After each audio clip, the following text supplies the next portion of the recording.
Alright, in this video, I want to talk about a couple of movies here. They're horror movies.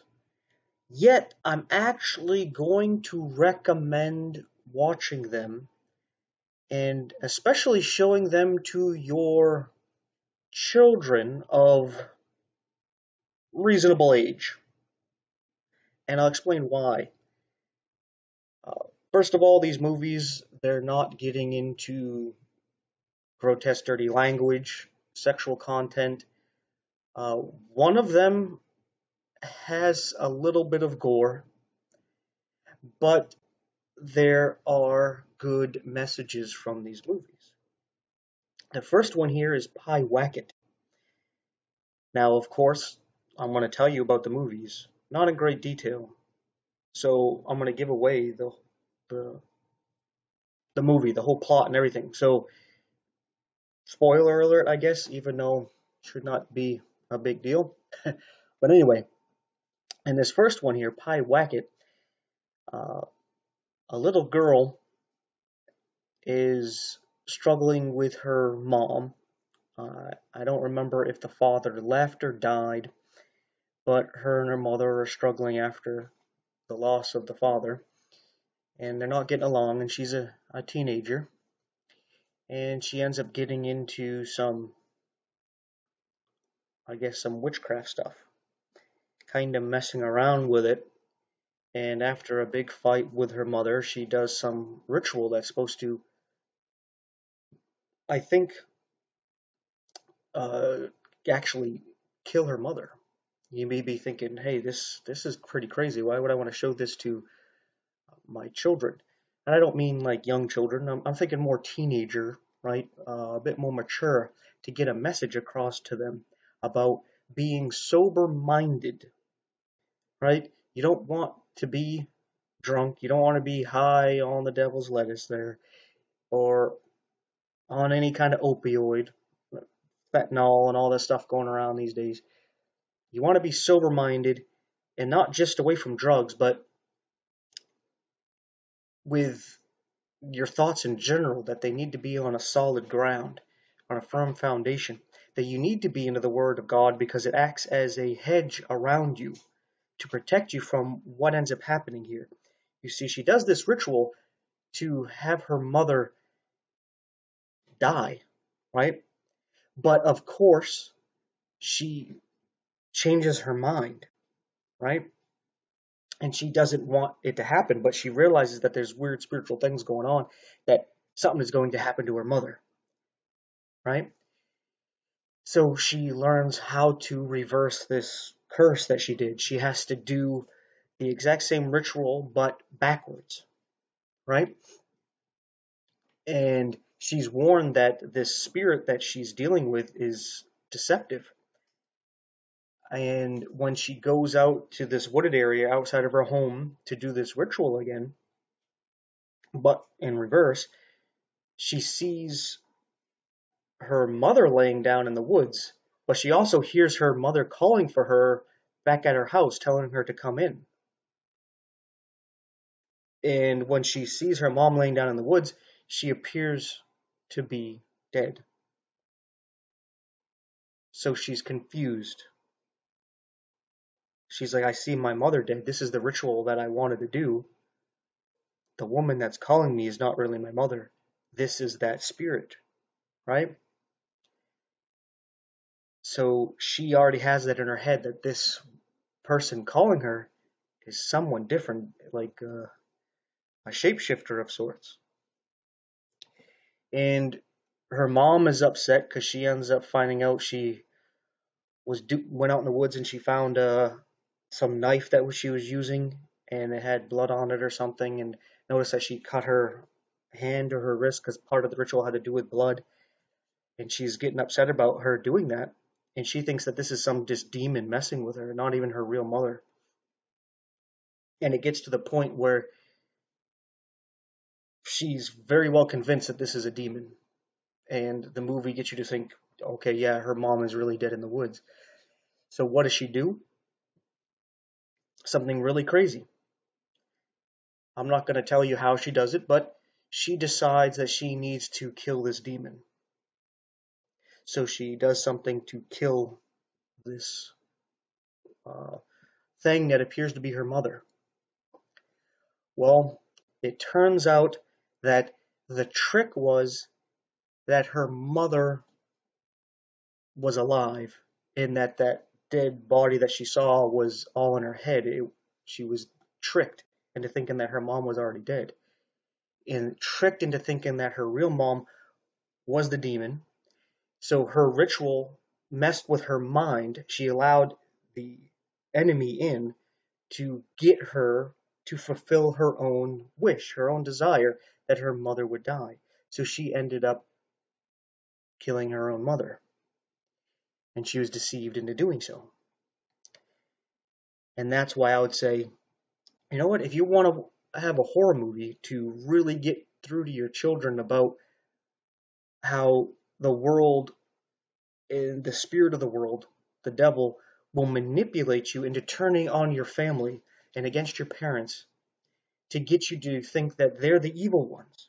Because that's exactly what the world does today, right? And this one isn't gruesome.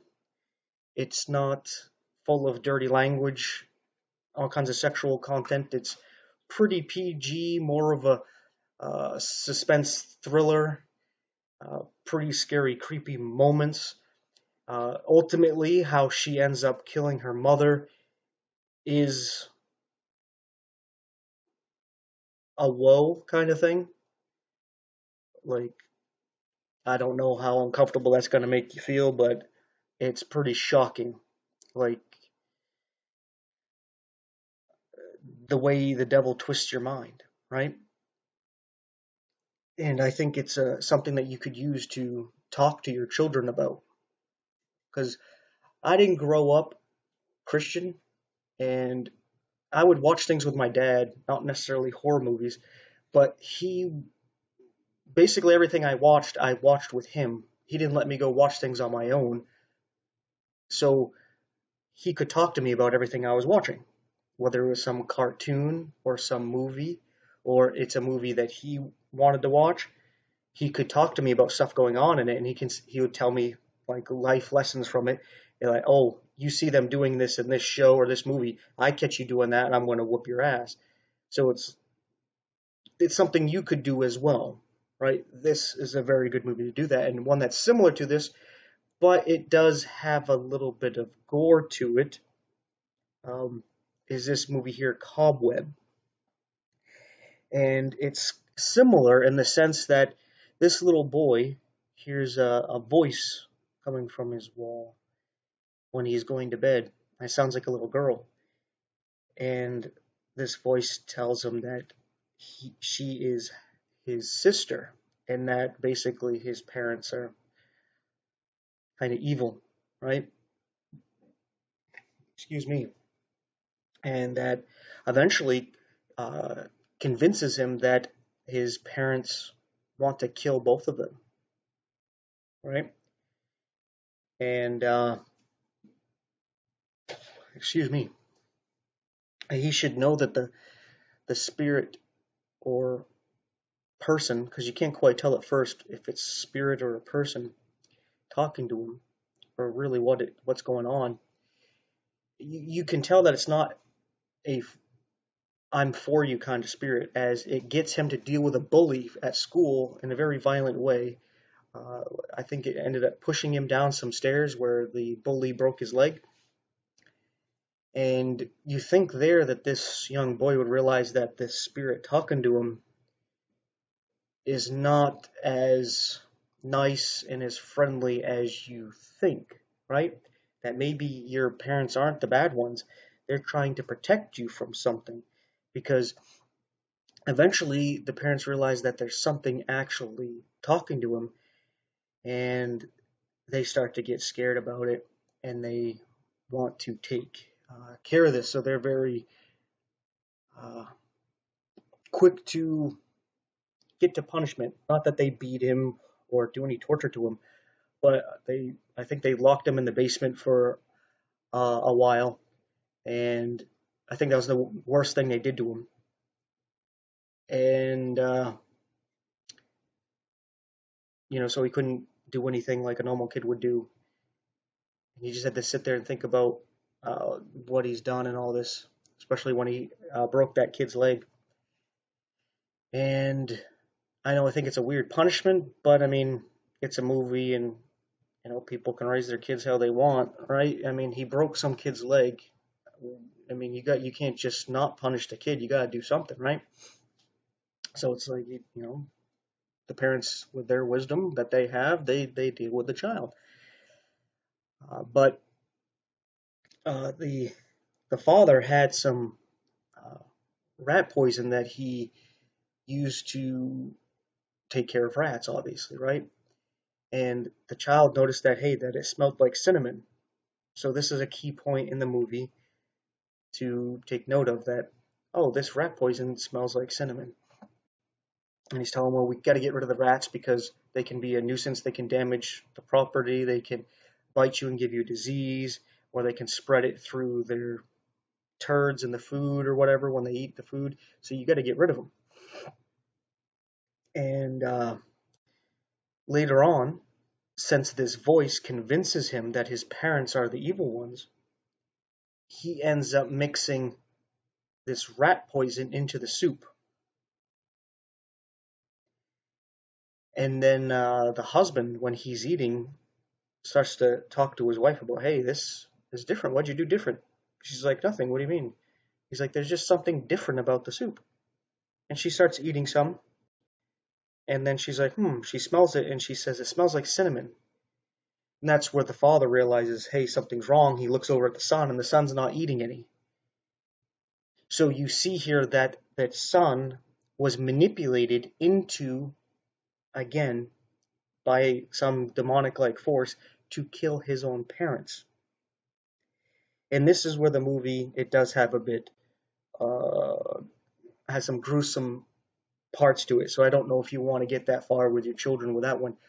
Pyewacket might be a little bit more palatable. This is one where the parents end up throwing up until they die. And then this voice ends up being some twisted like witch of a sister that he had, that his parents locked away because apparently she's like a demon or something, right? Well, that's what you get from the movie, because she ends up tearing apart some people that come to the house looking for the boy, and that's where there's some gore, right? But up until then, you can use that to show, hey, there's forces out there that try to be your friend, but they manipulate you to get you to turn on the ones that truly love you, the ones that are going to take care of you. Ultimately, these voices get you to turn away from God, your true Father, the one that truly loves you and cares about you and will take care of you. It gets you to think that He's the evil one, He's the bad one, and you need to fight against Him. You even need to kill Him. And you can see that's exactly what happened when Jesus was here on earth. Jesus didn't do anything wrong to anybody. But there was some spirit in the people that rose up to get them to want to not only beat Him and humiliate Him, but to kill Him. You see, that's the same thing that you can see in this movie. These people manipulated by these forces here, in a sense. One of them is definitely some spiritual thing, and this one is more of a witchcraft manipulation from a brother or a sister, right? Because sometimes that's how it is. You could look at it as Lucifer as a big brother, but he manipulates us into turning on our parents here, right? And sometimes that's how it is.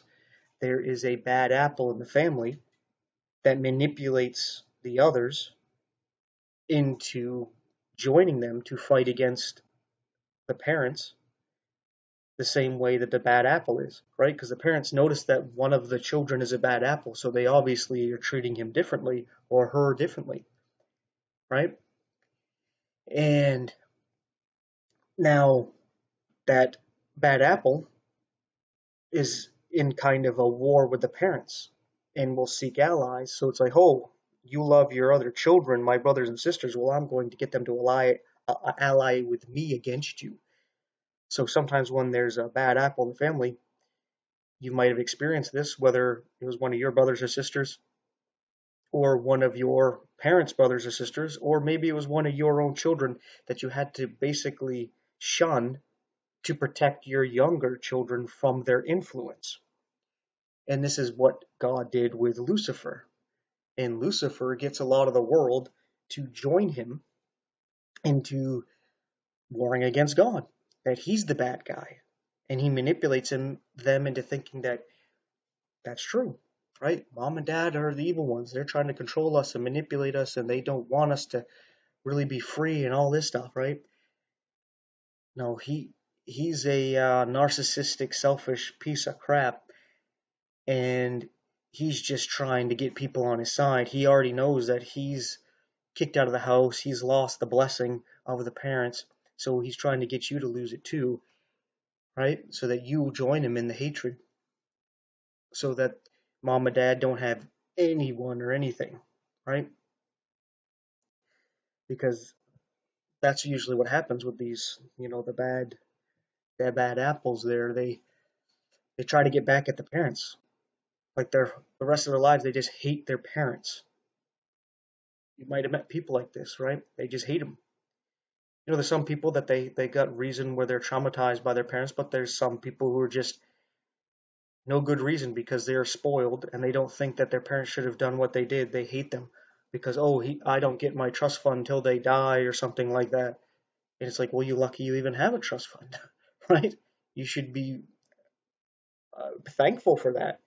But, they just hate them, right? And they try to get back at them. Like they can't just walk away and go about their life. Nope, their whole life, any chance they can, they will dig it to their parents.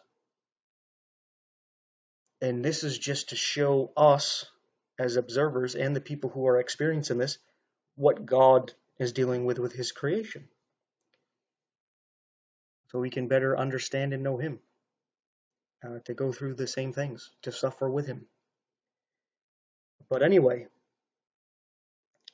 yeah, you might not want to watch these movies with your children. I get it. I'm just putting that suggestion out there because there is some good lessons from this. If you think your children are mature enough to see these kind of things, and that you have that kind of relationship with them where you can sit here with them and talk about these things to them while you're watching them. Because the way I see it is, when there's a movie like this, when there's gore, of course you're not going to show that kind of thing to young children, right? I get that. But at the same time, growing up on a farm, you would see animals get slaughtered. Maybe at a young age you first see it when you go fishing and your dad guts and fillets a fish, right? And maybe on a farm or some other place you see it happen to an animal. It's gross, it's disturbing, it's shocking when you first see that. But it's a way that you can really talk to your children, and with that moment, that shock, whatever you're going to talk with your child about is going to stick. It's going to be one of those core memories. You can be sure of that, right? So you can take those moments of when they first see the dinner being killed to teach them about the sacrifice that's needed to keep us alive. In that same spiritual sense, Jesus had to die to give us spiritual food that we may live. Without it, we would die. Without the death of something else, we can't live, right? So you can use that as a lesson. Not that in these movies when people are dying that it's for your sustenance so that you may live, but, you teach about death and the horrors and how Satan doesn't mind doing that to people, right? He wants to desensitize people to that kind of thing, and you could use that to teach them about those kind of things. Then again, definitely not with young children. This is my personal opinion. You may see it differently, but when they get teenagers, This is something that I wouldn't throw out of the realm of something to do, especially where you don't grow up on a farm and you're not able to show and teach your children about death and how they got their steak dinner, right? Or their baked chicken or their pork sandwich. So they can really understand that kind of thing. Um, but yeah. And then on the other level, there's things with maturity where when they're talking about language and sexual content, all right, that stuff's a little bit different. These movies don't really have that, so it's not something to really worry about. Uh, but at the same time, uh, where I grew up in Maine, there's people who they're saying all kinds of horrible shit. I shouldn't have said that. Horrible crap out on the streets. Like there's a lot of crazy people in like Portland, Maine. A lot of nut jobs. So you got to just explain to your child that there's just some people who that's how they talk. That doesn't mean that it's okay for them to do that. Just like if there's some people drunk out on the street, which there's people are where I grew up, that that's just what they're doing, right? You get to see why you don't want to drink. You see how they're acting, and they're falling all over the place, and they're acting like fools. And do you want to be like that? Well, that's what alcohol does to you, right? You use that as a teaching lesson. You don't hide them from it. I get why you want to hide it from them and protect them from it, but you can use that as a lesson, right? Like my dad was a chain smoker, and he's like, okay, you see me in the morning, I'm coughing up and I hack up these tar balls. And he's like, that's why you don't smoke. And if I catch you smoking, I'm going to whoop your ass, right? So you use those things to teach, right? You don't hide the truth from them. I get at a young age, you're not going to share this stuff with a 5-year-old. I get that. That's not what I'm saying to do. But you also can't hide them from it. And sometimes, even when your child's 5, they're going to run into these things, whether it was from one of the bad apple brothers or sisters they have, from a cousin, or from a friend that shows them something like pornography. And then you're going to have to deal with that situation and explain those kind of things to them, right? So you just kind of realize that that's just how it is. You're not going to be able to give your child a perfect life and shelter them from all these things. So you need to be prepared for, hey, I don't know when these things are going to be brought to the attention of my child, and I got to be prepared to talk about that, no matter how weird or uncomfortable it is. So God give me wisdom on how to explain things to them, to reach them on their level, to teach them about these things that I wasn't quite ready to show them and didn't want to show them quite yet, but they learned about it. But anyway, I'm kind of rambling on and going off. So I'll end it here. Thanks for watching. Take care. Alright, here's the 3 verses that I like to put in all the videos here. Isaiah 34:16, seek ye out the book of the Lord and read, so that Jesus doesn't tell you what he tells the Sadducees here in Matthew 22:29, ye do err, not knowing the scriptures. It's not that you are in error because you don't know the one true church that happens to be your denomination, or that you don't know the fundamental beliefs, or the Nicene Creed, the Apostles' Creed, or whatever creed, or that you don't know the magisterium or the clergy, or you don't know your favorite pastor or priest. That's why you're in error. No, you're in error because you don't know the scriptures. You need the scriptures to test to see whether or not those are correct, whether those are the right traditions, whether those are legitimate clergy, whether that church is actually following God, and whether those creeds line up. Those fundamental beliefs are found in the scriptures. Because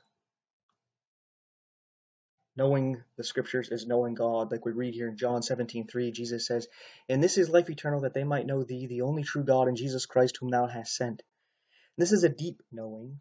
As Adam knew Eve and she conceived, you need to know God in like manner, so that you may be born again, that his word, his seed, it abides in your heart, where you truly believe that Jesus Christ is God in the flesh, that he died in your place and gives you his life in exchange, so that your righteousness, your good and your bad, your life, past, present, and future, died 2,000 years ago. Your life is his. He can do what he wants with it. He puts it to death, and he gives you his life in exchange, his perfect, eternal life.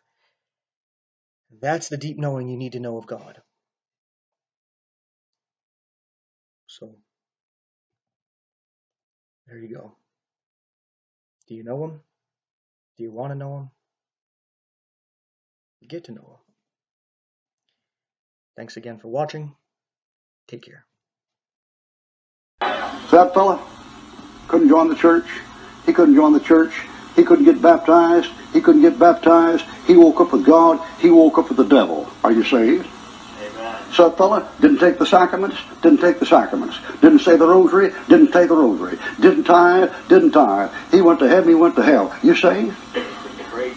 Didn't keep the law. He didn't keep the law. He broke the commandments. He broke the commandments. He didn't keep the golden rule. He didn't keep the golden rule. He woke up in glory. He woke up in the pit. Are you saved? You're saved. If you're not saved, you're over here or you're over here. You sure ain't in the middle. He said, Lord, remember me, thou comest thy kingdom. And Jesus turned to him and said, Verily I say unto thee, today shalt thou be saved. It's like that. You have been saved? If you ever saved, you were saved like that.